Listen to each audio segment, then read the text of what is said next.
Are you in my club? Isa sa mga nakikita kong problema sa mundo, hindi lang sa Pilipinas, lalo na sa social media. Amplified to ng social media. Tinatawag ko tong, inimbento ko lang, no? Hindi ko alam kung may ibang, ito rin yung tawag dito. Are you in my club mentality? Ito yung mentalidad na bago ka pakinggan, bago ka seryosohin, o bago ka yakapin, kailangan mo nang makita na kabilang ka. Dapat kapareho kang club o tribo. Alam niyo, parang sinusukat muna yung buong pagkatao mo. Base lang sa ilang piraso ng opinion mo o ilang piraso ng statement mo. At kapag may isang bagay lang na hindi tumugma, tapos ka na. Cancelled. You're cancelled. Unfollow, unsubscribe, cancelled. Kaso hindi ganun yung mundo. Marami tayong pwedeng pagkasunduan at marami ring hindi. Normal lang yun. Mas nakakapagtaka kung pare-pareho lang tayo ng iniisip lahat. Kaya ang tanong, kung normal yung pagkakaiba-iba, bakit yun ang nagiging basehan bago magsimula ang ilang diskurso, ang ilang pag-uusap? Hindi ba pwedeng ang gawing goal ay kung saan tayo magtutugma? No? Kunwari sa mga usapang pangbansa, pare-parehas tayo nakakaranas ng krisis. Hindi ba pwedeng gawing goal kung saan tayo magtutugma doon? Kung saan tayo magre-resonate sa isa't isa. Ngayon, malinaw din, hindi ibig sabihin nito na lahat ng opinyon ay may sense, na lahat ng opinyon ay tama o dapat i-entertain. May mga ideya talaga na dapat kontrahin. Pero, magkagayon, magkaiba kasi yung panglalait sa pagtutuwid. Iba ang diskurso sa pag-cancel. Dahil kung hindi ka handang makinig o umunawa sa simula pa lang, paano mo malalaman kung alin ang dapat tanggapin at alin ang dapat tutulan? Meron ding ilan na nakakulong sa kanilang intellectual high horse. Kumbinsidong sila ang rurok ng intelektualidad. Kaya anumang hindi tugma sa kanila, hindi na pinapakinggan. Cancelled na agad. Kaya dito sa mga ginagawa kong content, ayos lang yun. Kung hindi kayo sang-ayon sa lahat ng sinasabi ko, actually okay nga yun. Yun yung purpose ko ba't ako nandito. Normal lang yun. Sa katunayan, maraming beses din, habang nagbabasa ako ng mga opinion sa mga comments, lalo na yung mga nag-articulate talaga ng thoughts nila, clearly, yung talagang nililinaw nila, yung mga punto nila. Maraming pagkakataon na napapatigil ako at napapaisip ko, sabi ko, oo nga no, hindi ko agad naisip yun. Maraming ganong pagkakataon. Kasi malaking bagay yung bukas na isipan. Basta malinaw na may matibay kang pundasyon sa pag-iisip mo. No? Sa kabilang banda, oo, may mga tao talagang hindi makikinig.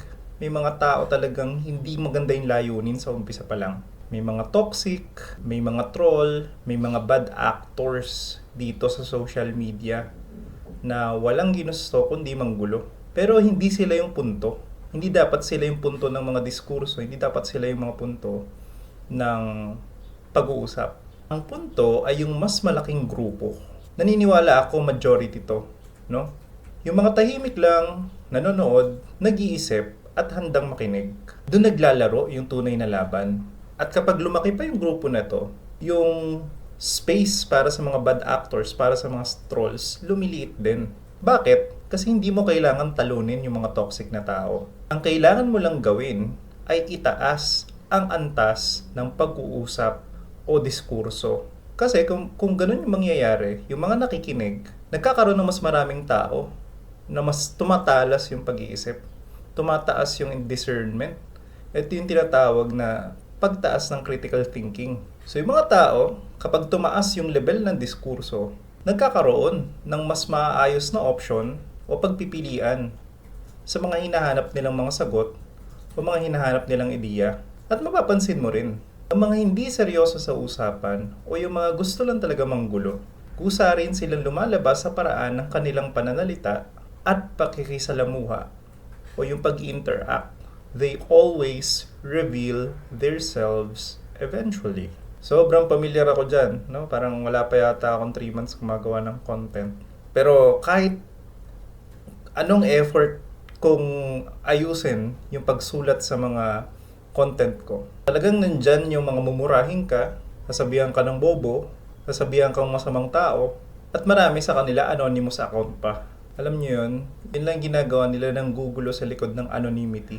Maintindihan ko pa yung gustong magpahayag ng maayos na diskurso, anonymity, maayos makipag-usap just for privacy or from somehow protection or anything. But those who do trolling, nanggugulo, nang mumura lang, behind anonymity, yun yung peak trolling. Huwag lang silang pansinin. Kasi the more na kinokomentan yung mga ganon, the more na ini-engage yung mga ganon, the more na na-fulfill nila yung purpose nila. So pag may troll, ignore. Kasi sa halip na murahin o laitin natin yung isa't isa, wala namang kahantungan yun. Ako, mas pipiliin ko yung simpleng bagay. Makinig, umintindi, tumugon ng may respeto.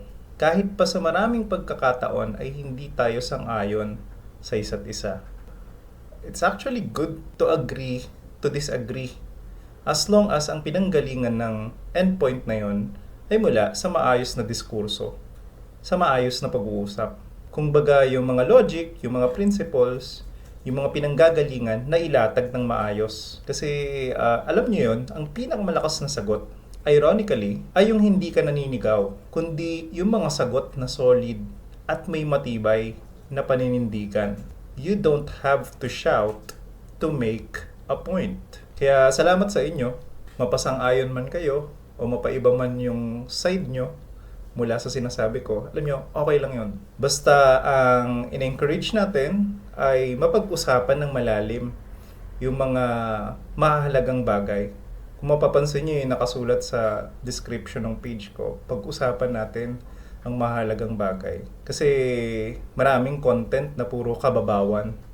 So, dito sa platform na nilulunsad natin, mabigyan natin ng pagkakataon na mapag-usapan ng malalim itong mga mahalagang bagay. Kapag napalawak natin yung ganitong level ng pag-iisip, isang malaking hakbang to paabante. Wala siyang talo, wala siyang totally negative effects in the long term. And to end the video, as I always say, keep the faith, aim upwards, and keep moving forward. Padayon. Good luck.